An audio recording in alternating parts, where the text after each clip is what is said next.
Ya muchachines, muy buenas tardes o buenos días, depende de la hora. Bienvenidos a este nuevo video, a esta nueva revisión, a este proceso de preparación intensivo que llevamos revisando hace bastante tiempo con la revisión y análisis de estos textos extraídos de Puntaje Nacional. Aprovecho de mandarle un saludo al tío Puntaje Nacional e invitarlos a que vayan a revisar la gran cantidad de recursos que hay en su canal, por ejemplo, y en la página puntajenacional.cl para preparar la prueba de transición, no solo en comprensión lectora, hay muchísimo material. Y en este video vamos a revisar un ensayo un poquito más extenso. Este ensayo yo lo desarrollé junto con mis estudiantes de cuarto medio, ¿ya? Por lo tanto, yo usualmente no hago esto, pero por lo tanto este video está especialmente dedicado a ellos, sin duda. Dado que lo teníamos que hacer, y lo vamos a revisar, pero nos falló el tiempo, nos falló un poquito de logística y entonces yo me comprometí a hacer este videito para ellos y yo aprovecho de compartirlos también con todos aquellos que se están preparando. Por lo tanto, este video está dedicado con todo el amor del mundo a mis estudiantes de cuarto medio, especialmente a la Valentina, a Sofía, a Cristian y a Ricardo, que fueron los primeros en estar ahí al pie del cañón con el desarrollo del ensayo. Por lo tanto, la invitación es a hacerlo, a hacer este ensayo completo y a revisarlo aquí conmigo para que veamos todos los detalles que sin duda sirven un montón a la hora de abordar las preguntas, ver cómo funciona, ¿cierto? Reconocer las habilidades y todas esas cosas que nos sirven tanto para prepararnos, ¿ya? Por lo tanto, dicha esta introducción, te invito a que te descargues el ensayo aquí en la caja de descripción. Obviamente leas los textos, los analices, los mastiques, los rajes, los destruyas y luego te vienes aquí conmigo a revisar todos estos detalles, ¿ya? Por lo tanto tenemos un primer texto, vámonos allá entonces, primer texto, texto 1. Hoy vamos a revisar 16 preguntas. Es un poquito más extenso, pero te va a servir. Siempre esta revisión de ensayos son súper útiles para este proceso de preparación. Por lo tanto, prepárate algo. No tengo café. Y vamos, texto número 1. Considerando que las siguientes afirmaciones son ciertas, ¿cuál de ellas es la que más debilitaría los argumentos del texto? Fíjate que aquí tenemos una cuestión muy interesante porque algo que yo les he comentado siempre en todos los videos es que una de las estrategias fundamentales para enfrentar la prueba de transición en comprensión lectora es que tú seas capaz de visibilizar qué habilidad está siendo evaluada y analizar la pregunta para que efectivamente tú puedas responder aquello que te están consultando, ¿ya? Aquí la pregunta y el enunciado previo nos da muchas pistas de cómo abordar esta pregunta. Fíjate la primera parte, dice, considerando que las siguientes afirmaciones son ciertas, ¿ya? ¿Qué quiere decir eso? Tenemos 5 opciones que tenemos que validar como posibles, ¿ya? Como posibles. La pregunta dice, ¿cuál de ellas es la que más debilitaría los argumentos del texto? Y aquí tenemos 2 pistas adicionales, debilitar y la gran pista que nos indica inmediatamente que estamos en presencia de un texto argumentativo. ¿Y qué es lo que tengo que hacer yo aquí? Evaluar, estoy frente a una habilidad de nivel 3 de reflexión y evaluación porque tengo que emitir juicios respecto a cuál de estas opciones sería un argumento débil, ¿ya? O podríamos incluso considerarlo un argumento insuficiente o un mal argumento. Porque efectivamente si nosotros pusimos atención a la lectura del texto nos vamos a dar cuenta que el autor hace una propuesta. Él nos propone de que las bolsas plásticas parece que no son tan malas como nosotros creemos, ¿cierto? Es un texto que aborda este uso que ahora es una cuestión casi a nivel mundial para disminuir el consumo de plástico. Y él pone el ojo en especial atención con la idea de que no es el producto final el que contamina, sino que el proceso. Y él sostiene que producir otros elementos que podrían sustituir el plástico son mucho más dañinos para el medio ambiente que la misma creación o producción de una bolsa plástica. Por lo tanto, ¿qué es lo que tenemos que hacer aquí? Elegir la alternativa que podría ser un argumento que debilitaría al texto, considerando que lo que hacemos aquí es buscar argumentos y evaluarlos. Por eso estamos en presencia de una pregunta de nivel 3. Veamos las alternativas a ver qué podemos ir evaluando aquí entonces. A dice, el tiempo de degradación del plástico es de 150 años, mientras que el tiempo de degradación del vidrio es de 400. Ya, ¿esto podría ser un buen argumento? Si yo estoy tratando de justificar, por ejemplo, como autor de este texto, que el plástico es mejor que el vidrio. Efectivamente, aquí estamos en presencia de un argumento que no debilitaría tanto el texto porque fíjate que aquí el autor centra su foco de atención en el proceso de degradación de dos productos, ¿ya? El vidrio y el plástico. Y si yo quiero reemplazar plástico con vidrio, el vidrio se demora más en degradarse, por lo tanto es más dañino para el medio ambiente. Ahora, obviamente aquí hay otros juicios críticos que hacer, porque efectivamente uno el vidrio lo reutiliza, lo recicla, pero estamos viendo esto a la luz de, repito, los argumentos del texto. Ahí, dame un lápiz, por favor. Ahí, aquí.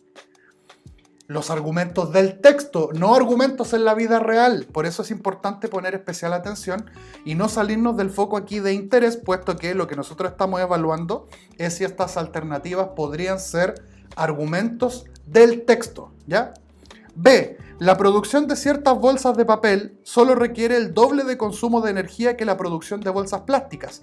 Lo mismo que la A, fíjate.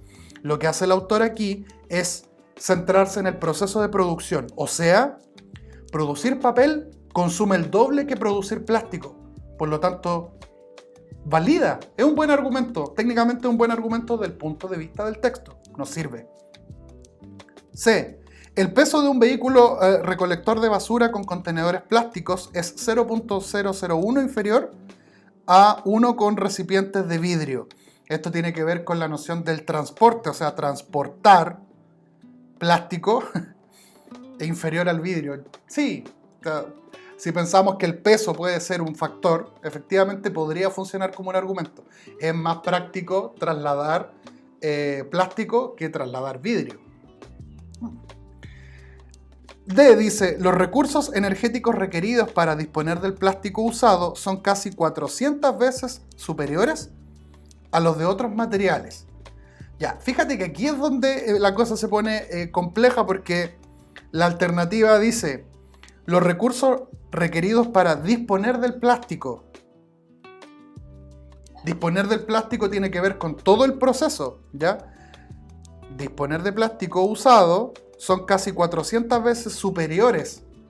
O sea, aquí tenemos un argumento débil. Si yo estoy tratando de validar el plástico y llevar el foco de atención a que efectivamente no es tan nocivo como hemos creído, aquí tenemos una opción que perfectamente podría considerarse un argumento deficitario. Y la E dice, extraer las materias primas para elaborar el plástico requiere de un consumo de energía igual que la extracción para otros materiales. Esto podría validar, entre comillas, de alguna forma esta noción de que es más costoso para el medio ambiente producir otros materiales a diferencia del plástico, ¿ya? Ahora, fíjense que aquí la alternativa E plantea la extracción de materias primas, o sea, cadenas de producción que no se mencionan en el texto, por lo tanto, es lo mismo plástico que otros materiales, no cambia mucho, menos debilita, pues si mantiene, no debilita, ¿ya? Por lo tanto, mira, yo te estoy haciendo aquí la propuesta de que la alternativa D se enfoca en una parte de la cadena que menciona el texto, ¿cierto?, sobre la producción, uso y disposición del plástico, ¿ya? Al momento de disponer del plástico, entonces se requiere de un consumo de energía 100 veces mayor que para otros materiales, dice el texto, ¿ya? Ahora, el texto constantemente se fija en el uso de energía o el consumo de energía en la producción del plástico, ¿ya? Por lo tanto, si aquí disponer de plástico es 400 veces más que otros materiales, aquí tenemos un argumento que debilita el texto. Si yo utilizo esto como un argumento, probablemente no convenza de la misma forma que con las otras opciones. Fíjate que aquí estamos en presencia al tiro de una pregunta muy compleja. Entonces lo que tenemos que poner aquí atención son a las pistas que me entrega el enunciado y la pregunta. Yo debí buscar una opción que sea un argumento débil o que debilitaría el texto. Por lo tanto, aquí tenemos como correcta la alternativa D. Número 2. ¿Cuál es el adjetivo utilizado por el autor en el tercer párrafo con el que el lector podría asociar el plástico, otorgándole una connotación positiva? Aquí tenemos una clave, ¿cierto?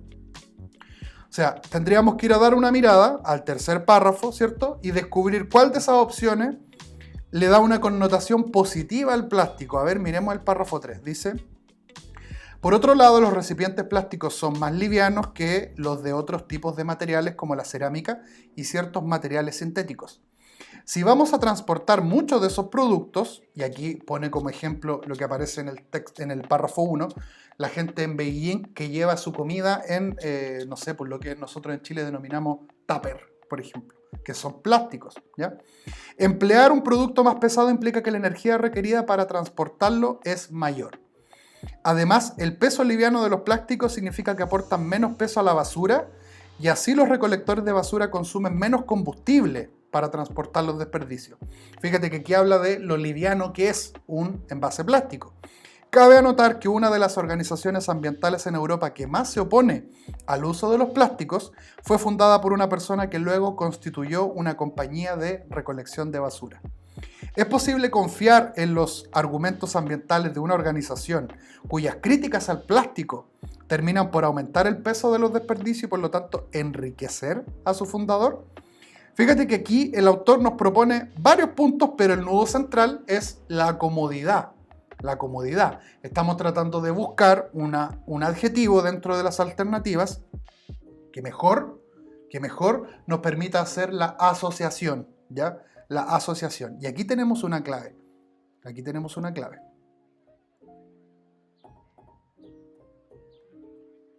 Ahí.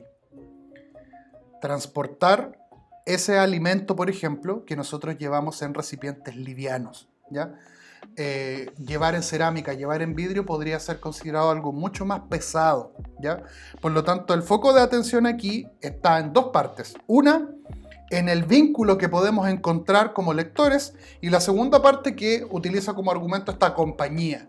Pero la pregunta número 2 nos invita a buscar un adjetivo donde podemos hacer una asociación de plástico con algo positivo, ¿ya? Ahora, fíjense que aquí hay una cuestión muy interesante porque tenemos que tratar de darnos cuenta que lo que hace el texto es darle un valor al plástico. Lo pone en una posición distinta.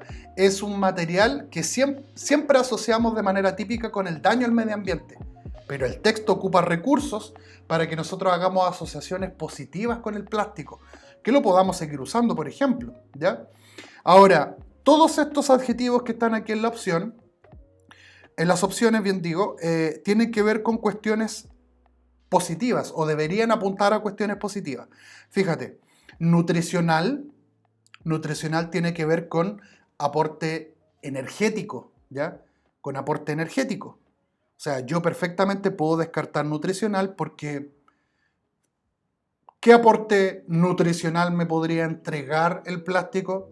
Yo quiero encontrar una asociación positiva, algo que me permita establecer algún tipo, de vínculo, ¿ya? Fíjate que aquí nutricional, culinario y, por ejemplo, casera, hacen una asociación mucho más cercana. Yo incluso aquí podría descartar impensable y liviano, ¿ya? Porque recuerden, es una asociación positiva. Queremos darle un valor, algo que incluso tenga un poco más de sentido, ¿ya? Con el uso que le damos al plástico. Entonces me queda culinario y casero. Y aquí hay una cuestión muy discutible. Yo sé que esto da para discutir, pero en realidad yo voy a marcar como correcta, y es lo que propone también la pauta que nos entrega el tío Puntaje Nacional, la alternativa es casera. Solo desde el punto de vista de que el plástico, por ejemplo, nos permite transportar nuestra comida.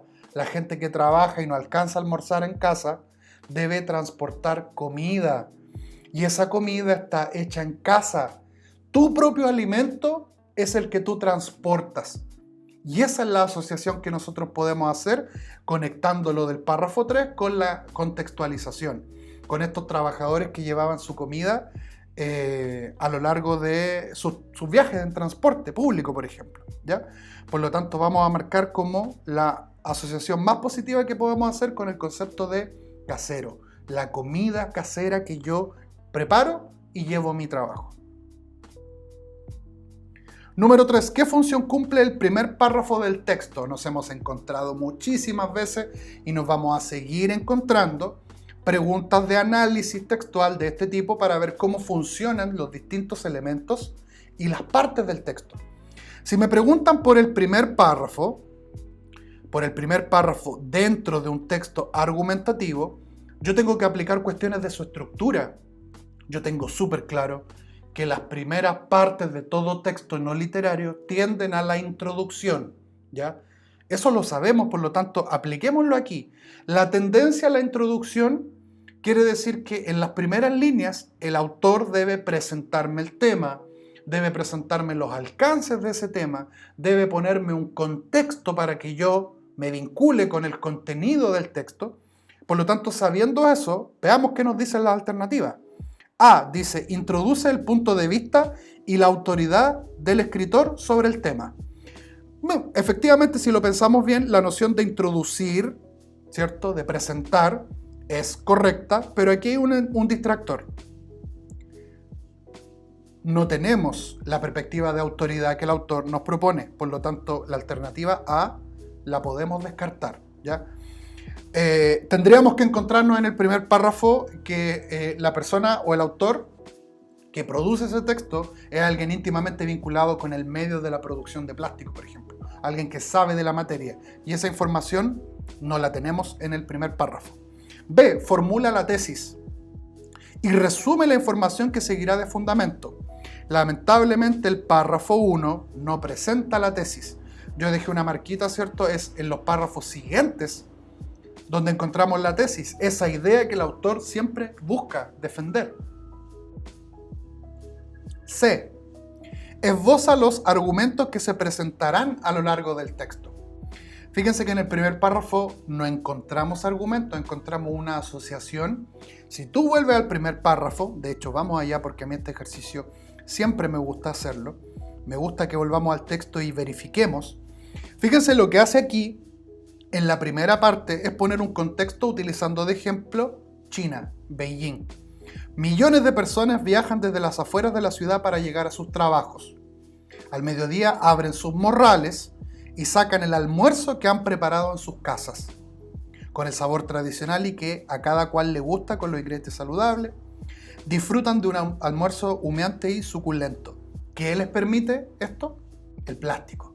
Por lo tanto, tenemos primero un contexto con un ejemplo para luego, de una manera bastante dramática, ¿cierto?, hacernos establecer ese vínculo.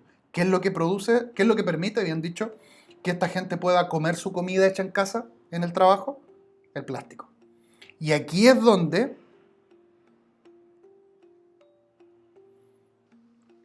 el autor demuestra lo indispensable que es el uso del plástico. Por lo tanto, acá no tenemos del todo ni la tesis, ni argumentos propiamente tales.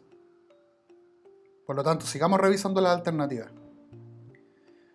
Esboza argumentos, puedo descartar la C completamente. D. Presenta el tema mediante una narración que destaca su valor, como yo hago siempre, marquita. Fíjate que de esto te vengo hablando, por la alternativa D hace un contexto poniendo como ejemplo a ciudadanos de otro país que transportan su almuerzo en plástico y gracias a él, gracias al plástico, podemos hacerlo. La D está. E. Explica el factor que motivó al autor a abordar el tema central. Podríamos decir que esta idea que propone en el primer párrafo de que hay un grupo de personas en Beijing que llevan su comida en plástico motivó al autor a hablar del plástico. En realidad lo que motiva al autor a hablar del plástico es tratar de convencernos de que producir plástico contamina mucho más que otros productos. Por lo tanto, marquemos la correcta como la D. ¿Qué función cumple el primer párrafo? Presentar el tema y lo hace a través de una situación concreta. Este grupo de personas que en Beijing transportan su comida gracias al plástico. Nuestra correcta es la D. Pasémonos ahora al texto 2. Recuerda, vamos a revisar 4 textos. Yo me voy a extender aquí, estoy seguro, pero me parece muy relevante que podamos poner especial atención a este proceso de preparación. Pregunta número 4. Volvemos, fíjate, otra vez tenemos una pregunta de análisis, ¿ya? Análisis desde el punto de vista de ver cómo funcionan las distintas partes del texto. Y esto nosotros siempre lo hacemos en el análisis. Lo que yo te recomiendo que tú hagas acá en este tipo de preguntas es lo que yo les he denominado a mis alumnos como la construcción del subtema. Sabemos que todo texto tiene un tema general de principio a fin, pero dentro de cada párrafo está contenida una noción y todas esas nociones, que yo denomino subtemas, aportan al tema central. Por lo tanto, veamos aquí qué función cumple el segundo párrafo del texto. A. Define los conceptos que se discuten en el resto del texto. B. Presenta argumentos contrarios a su tesis que se refutan luego. C. Ofrece ejemplos del fenómeno central y de otros para contrastar.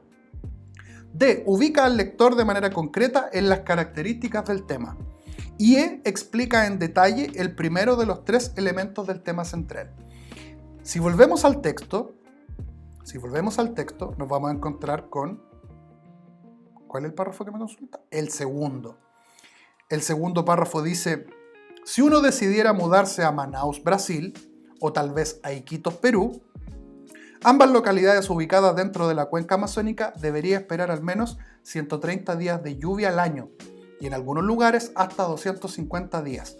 Tenemos aquí 2 lugares, Manaus e Iquitos, donde llueve caleta. 130 días de lluvia o 250 días de lluvia.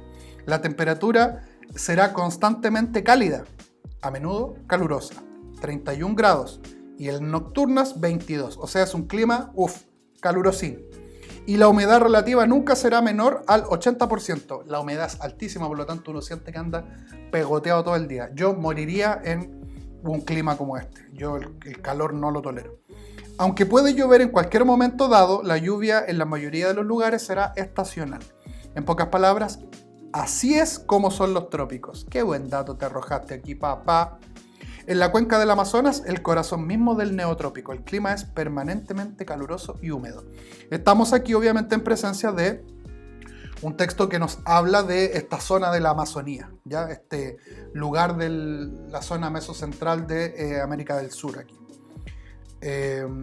Y luego obviamente sigue hablando de los trópicos. No es complejo, está entretenido este texto, me gustó. Lo que queremos saber entonces es qué función cumple. ¿Qué función cumple? Este segundo párrafo define los conceptos que se van a discutir. O sea, en este texto hablaremos de tal cosa. No. Presenta argumentos contrarios a su tesis. Todavía no lo vemos. Simplemente ese párrafo está describiendo, caracterizando algún elemento de un lugar en específico. C. Ofrece ejemplos del fenómeno central y de otros para contrastar. No tenemos una comparación, no tenemos un contraste propiamente tal. Contrastar es ver diferencias, ¿ya? Por lo tanto, no me gusta. D. Ubica al lector de manera concreta en las características del tema. Mi marquita de siempre, a mí me gustan estas marquitas porque son las opciones en las cuales me voy dando cuenta que puedo poner mi ojo con atención. E. Explica en detalle el primero de los 3 elementos del tema central. El trópico básicamente es el tema central, ¿no? Por lo tanto, nos queda la D. Efectivamente, nos invita de manera concreta a posicionarnos físicamente a un lugar, y la segunda parte es dar características. ¿Cómo es el trópico?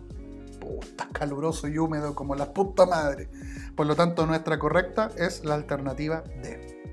Número 5. ¿Cuál es la intención principal del autor? Esto para mí es muy interesante porque cuando hablamos de propósito principal del autor, yo tengo que aplicar la síntesis global, pero además tengo que hacer una evaluación porque tengo que tratar de descubrir qué es lo que el autor quiere compartir, cuál es su intención. Y aquí las respuestas no se limitan solamente a lo que el texto dice, ¿ya?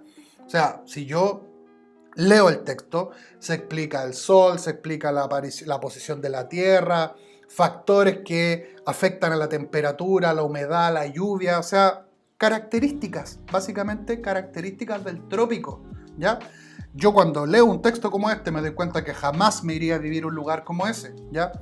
Ahora, ¿podemos decir que en la A el autor quiere describir la influencia del Sol en la Tierra? Él menciona el Sol como uno de los tantos factores, pero efectivamente ese no podría ser el propósito principal del autor o de todo el texto, es solo una parte. ¿Comparar al trópico con otras zonas terrestres? En realidad, ¿dónde está la comparación propiamente tal? C. Resaltar el valor del clima tropical para el planeta. Marquemos. Usted sabe que este tipo de cosas a mí me gusta hacer. Tengo una opción aquí importante porque habla de resaltar el valor del clima tropical. Efectivamente, podríamos decir que sí, valorar el clima. Pero ojo, dice para el planeta. Ahí hay un punto importante. D. Definir el concepto del trópico y defender su valor. Esto está muy parecido al anterior. Tiene un matiz similar que también nos sirve. E. Explicar los rasgos del clima y sus causas. Aquí tenemos tres opciones muy buenas. Muy buenas, digo.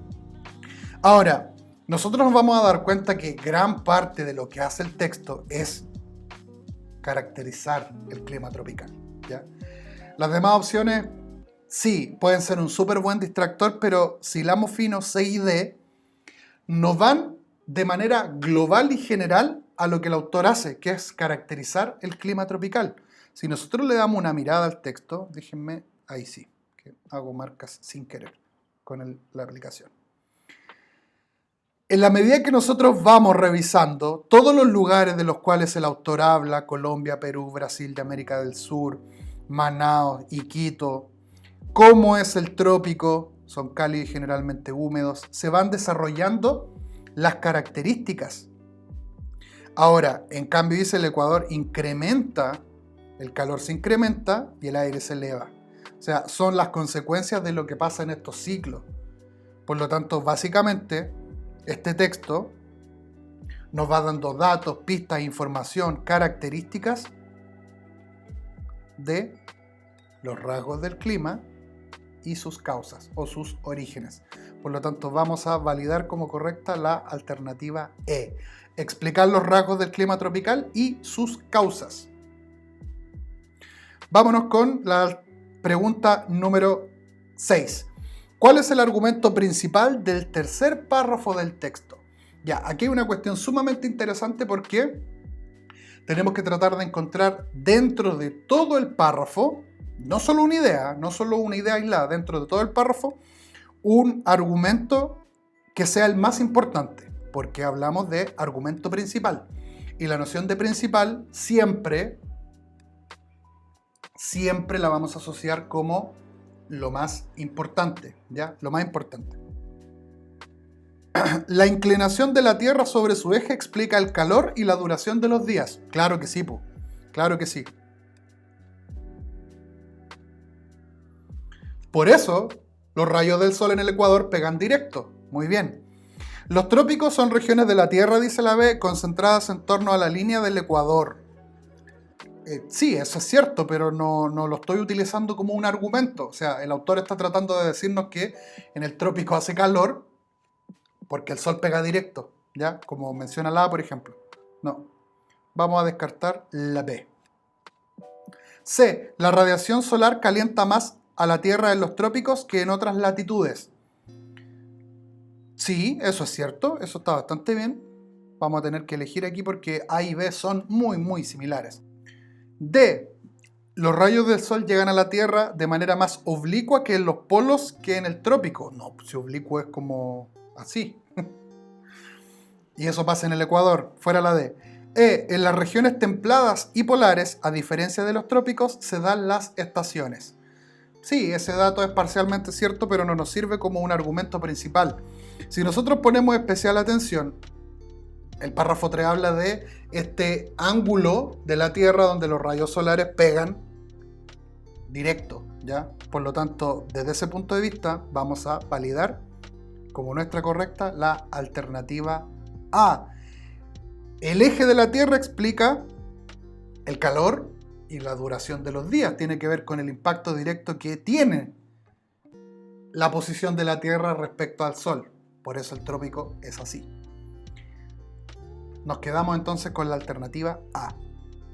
Aquí es donde la alternativa C nos deja de servir porque solamente es una idea y nosotros estamos tratando de buscar un argumento más contundente. Por eso nos fuimos de la C. Avancemos. 7. ¿Qué función cumple el primer párrafo dentro del texto? Esto está interesante porque sabemos que tenemos que aplicar aquí el análisis. Cómo funciona y de qué manera ese párrafo cumple ciertos elementos. Ahora, la gran clave que nosotros vamos a encontrar aquí es que cuando hablamos de primer párrafo, siempre hacemos referencia a la introducción. Nosotros sabemos que, en esencia, un texto primero trata de situar, contextualizar, presentar el tema que nos va a proponer el texto. Por lo tanto, aquí fíjense, aparece varias cosas. Esboza, contextualiza, explica, introduce, formula. Ya, esto es importante, pero no suficiente. Yo necesito también conocer la segunda parte de ese enunciado. A, dice, esboza los argumentos que se presentarán a lo largo del texto. Mira, para estar seguro, vamos allá. Yo la verdad es que no me acuerdo bien. El río Amazonas, dice, recorre miles de kilómetros en los países de Colombia, Perú y Brasil en América del Sur. En torno a este río hay regiones de selvas pobladas y un clima distintivo, que llamamos trópico.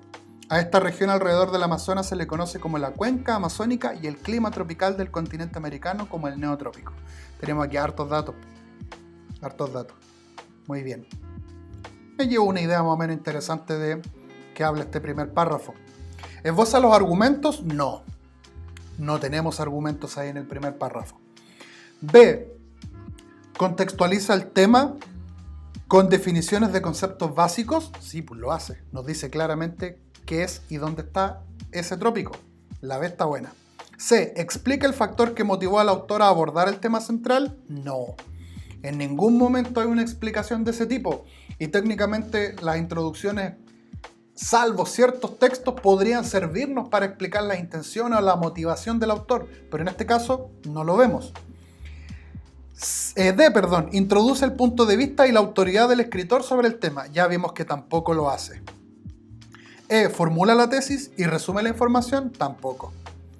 Efectivamente, lo que hace este primer párrafo es contextualizar el tema. ¿Ya? Nos vamos a situar en un lugar geográfico, pero además en un tema específico, el trópico y esta cuenca amazónica. Por lo tanto, nuestra correcta en la 7 es la B. Pasémonos al texto 3. Texto 3, astronomía, 5 párrafos. Número 8. Según el emisor del fragmento, el interés de los astrónomos por los cúmulos se debe a qué. Ya. Hay una parte donde los investigadores, ¿cierto?, determinan que es muy interesante estudiar los cúmulos, ¿ya? El texto dice que son estrellas útiles, recuerdo, miren, a ver, veamos, esto está, si no me equivoco, aquí en el primer párrafo. Aquí está. Los astrónomos los consideran interesantes porque saben que todas las estrellas de su interior se formaron más o menos al mismo tiempo y todas están a una distancia parecida. Debido a esto son estrellas particularmente útiles para estudiar cómo varían las propiedades de los astros. Aquí está. Aquí tenemos nuestra respuesta a la pregunta número 8. ¿Obtienen de ellos información sobre las distancias entre las estrellas? No. ¿Todas las estrellas al interior de este son iguales? Entonces pueden dedicarse al estudio de la única magnitud que las diferencia son masas? No. No nos dice eso. C. ¿Contienen estrellas que solamente se diferencian por sus masas? Eso sí, lo que les permite estudiar variaciones. Aquí está. Esto está bueno. Sí. Y veamos la D para descartar y salir de dudas. Las propiedades de las estrellas agrupadas son distintas a las de las estrellas aisladas. No lo menciona todavía el texto, eso aparece mucho más adelante. Por lo tanto, nuestra correcta es la C. Yo me acordaba esta idea del interés que tienen los astrónomos por los cúmulos, porque aparece en el primer párrafo. 9. ¿Qué función discursiva cumple el segundo párrafo con respecto a la totalidad del fragmento leído? O sea, aquí hay un dato interesante. Función discursiva es otra manera de referirnos para qué sirve ese párrafo. O sea, ¿Qué hace? ¿Qué características aporta? ¿Qué valor le puedo dar yo como lector a ese párrafo? Entrega una tipología de las agrupaciones estelares cuyas características se detallarán en los párrafos siguientes. Entregar una tipología tiene que ver con hablar de todos los tipos. Y para que haya una tipología necesito una variedad. Por lo tanto, no me gusta la A. B. Define dos grupos estelares, uno de los cuales se explicará en los párrafos siguientes. Sí. O sea, nosotros sabemos aquí que en el segundo párrafo, miren, vamos allá. Segundo párrafo aquí, dice, hay dos tipos, cúmulos abiertos y cúmulos globulares. En un cúmulo abierto las estrellas se ven separadas entre sí. Entonces, ¿qué es lo que hará el siguiente párrafo? Detallar el otro tipo de cúmulo. Por lo tanto, ¿a dónde estoy? Me perdí. Ahí B. Define dos grupos estelares. Eso sí, está bastante bien. Me gusta la B. C. Establece diferencias entre dos tipos de cúmulos, los que se explicarán en los párrafos restantes. Mira, este distractor te puede hacer tropezar, porque efectivamente la primera parte es cierta. Hay diferencias entre estos dos, pero resulta que el primer grupo se explica en el mismo párrafo, por lo tanto, la segunda parte de la opción invalida la alternativa, ¿ya? No se explican en los párrafos restantes, el primer grupo se explica en el mismo párrafo, por lo tanto puedo descartar la C. Por ese detalle, fíjate. D. Reúne dos ideas esenciales para la comprensión de la totalidad del texto. Separación y concentración de las estrellas. Eso habla en otro párrafo. Marquemos la B como nuestra correcta. 9. Según el fragmento, ¿cuál es la mejor definición para el concepto de asociación estelar? A. ¿Es un tipo de cúmulo abierto en el que no opera la fuerza de gravedad? ¿Es un grupo estelar de dimensiones más pequeñas que existe? No. ¿Es un tipo de agrupación estelar que no alcanza el grado de cohesión necesario para ser llamado cúmulo? Y la D dice, es un conglomerado de estrellas que se confunde con las estrellas no agrupadas. Busquemos el concepto de asociación estelar. Aquí está, párrafo 5. A veces las estrellas están juntas de una manera tan poco compacta que a los grupos que forman se les llama asociaciones estelares. O sea, una asociación estelar es un grupo con poca compactación. Listo. Listo. Veamos la D para descartar simplemente. Es un conglomerado de estrellas que se confunde con las estrellas no agrupadas. No, básicamente el párrafo 5 me definió el concepto. Rastrear, localizar, descubrí que está en el punto 5, en el párrafo 5, digo bien. Es un tipo de agrupación estelar que no alcanza el grado de cohesión necesario para ser llamado cúmulo. Por eso no hay suficiente cohesión. 11. El fragmento leído se refiere fundamentalmente a síntesis global. ¿De qué habla el fragmento? ¿A qué se refiere? ¿Ya? Yo me tranqué. Yo aquí tengo que reconocer el tema del texto. Y esa construcción se logra a partir de la interpretación de todas las ideas que el texto me propone.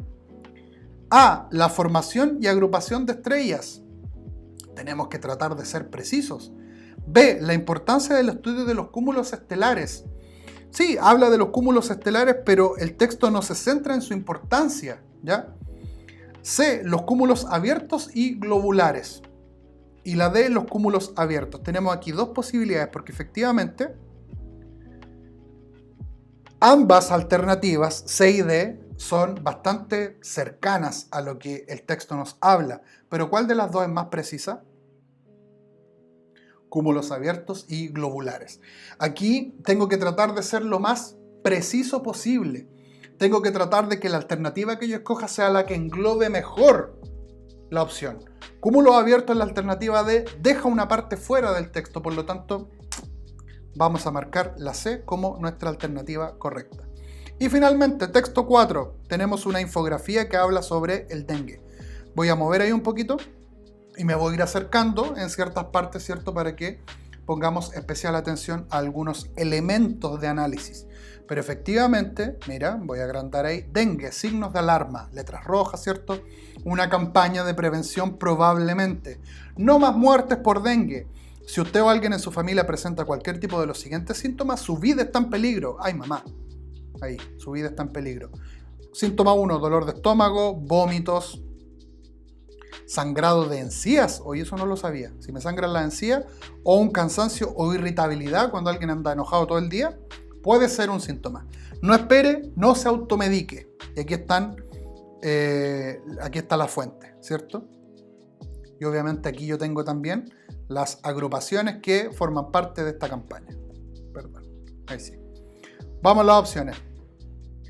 A partir del enunciado, su vida está en peligro, es posible inferir. Ya, recuerden que la inferencia es la capacidad que yo tengo para descubrir esa información que no está explícitamente en el texto, pero que yo puedo deducir de alguna forma, ¿ya? Ahora, su vida está en peligro es porque si usted tiene alguno de esos síntomas, se puede morir básicamente. Entonces, la información es bastante clara. ¿Podemos inferir que el dengue no tiene cura? No. De la idea de vida en peligro no se puede determinar. ¿El dengue es un virus inofensivo? No, pues hijo, todo lo contrario. Es peligroso, dice, su vida está en peligro. ¿Qué te dice eso básicamente? Que si me da dengue me voy a morir. C. El dengue no es tratado en ningún centro médico. No puedo creer que tú pudieras tropezar en un distractor como este. No, pues si la campaña nos invita a tener ojo y atención. No te automediques. Si tienes estos síntomas, mira, aquí está, dice, acude al hospital más cercano. Por lo tanto, efectivamente, debe haber tratamiento. D. El dengue es una enfermedad que se propaga por el organismo rápidamente. Eso puede ser parcialmente cierto, pero yo tengo que sacar información del enunciado, su vida está en peligro. Fácil, ¿cierto? El dengue es un virus que puede ser mortal. Si me da dengue y no hago algo, F. No está compleja esta inferencia. 13. El uso de mayúsculas, tipografías de mayor tamaño y negritas. ¿Qué propósito tiene? ¿Para qué sirve? Nosotros sabemos que un texto multimodal busca poner alertas visuales. Busca que tú pongas especial atención a ciertos elementos de estos tipos de textos.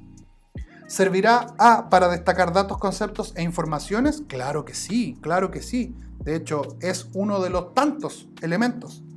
B. ¿Organizar de forma óptima la información?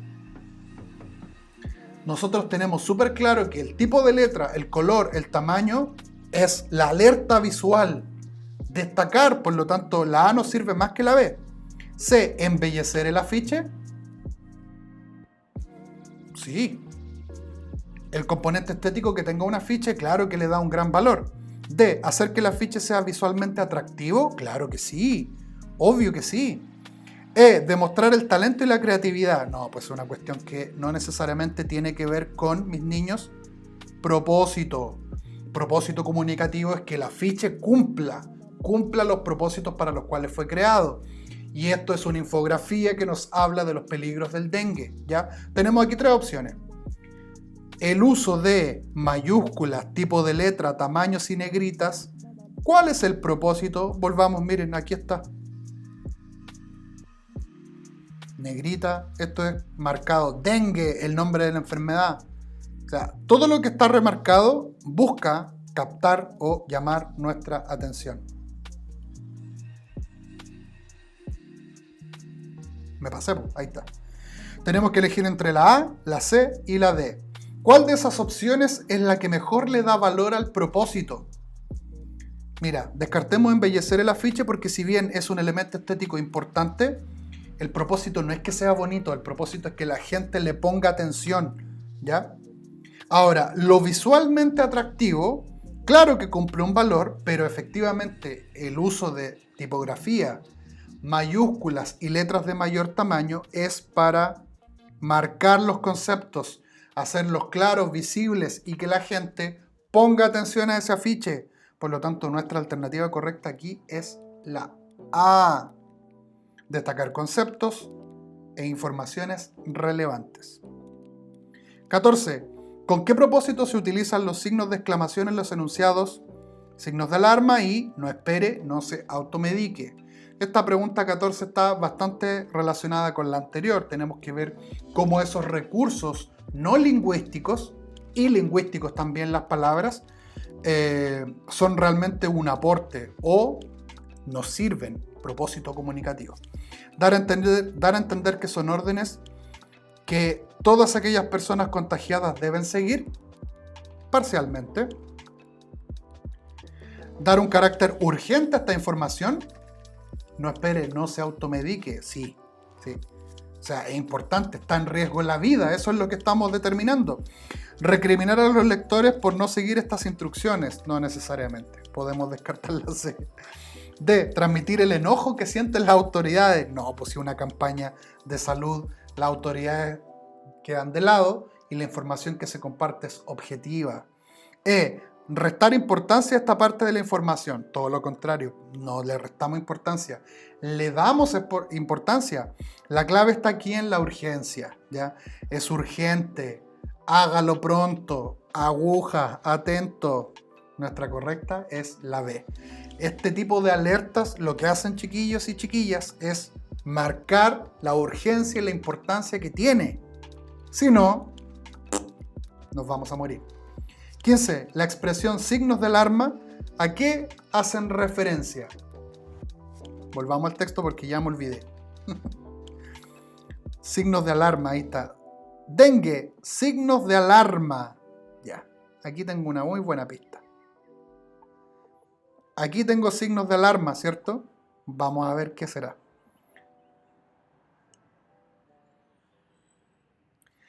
¿A qué hace referencia los signos de alarma? ¿Los orígenes del dengue? No, porque el texto no los menciona. ¿El índice de mortandad? Tampoco. ¿Los zancudos que transmiten? No. ¿Los síntomas? Ah, sí. No sabemos las causas, no sabemos los orígenes, el texto no lo dice, pero efectivamente aparecen 4 síntomas y ahí están los signos de alarma, de alerta, de atención. Si yo tengo alguno de estos 4, vaya a un centro médico, estoy cerca de morir. Ojo, atención. Muy bien. Y el último, 16. A partir de la información entregada en el afiche, ¿es correcto afirmar que entre los síntomas del dengue se encuentran? Ya, síntomas.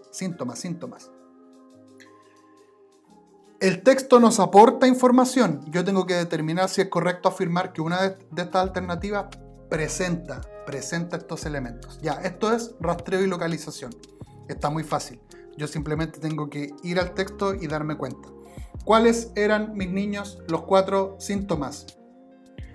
Dolor intenso en el estómago, vómitos recurrentes, sangrado de encías, eso a mí me llamó la atención porque no me acordaba y por eso no me lo olvidé.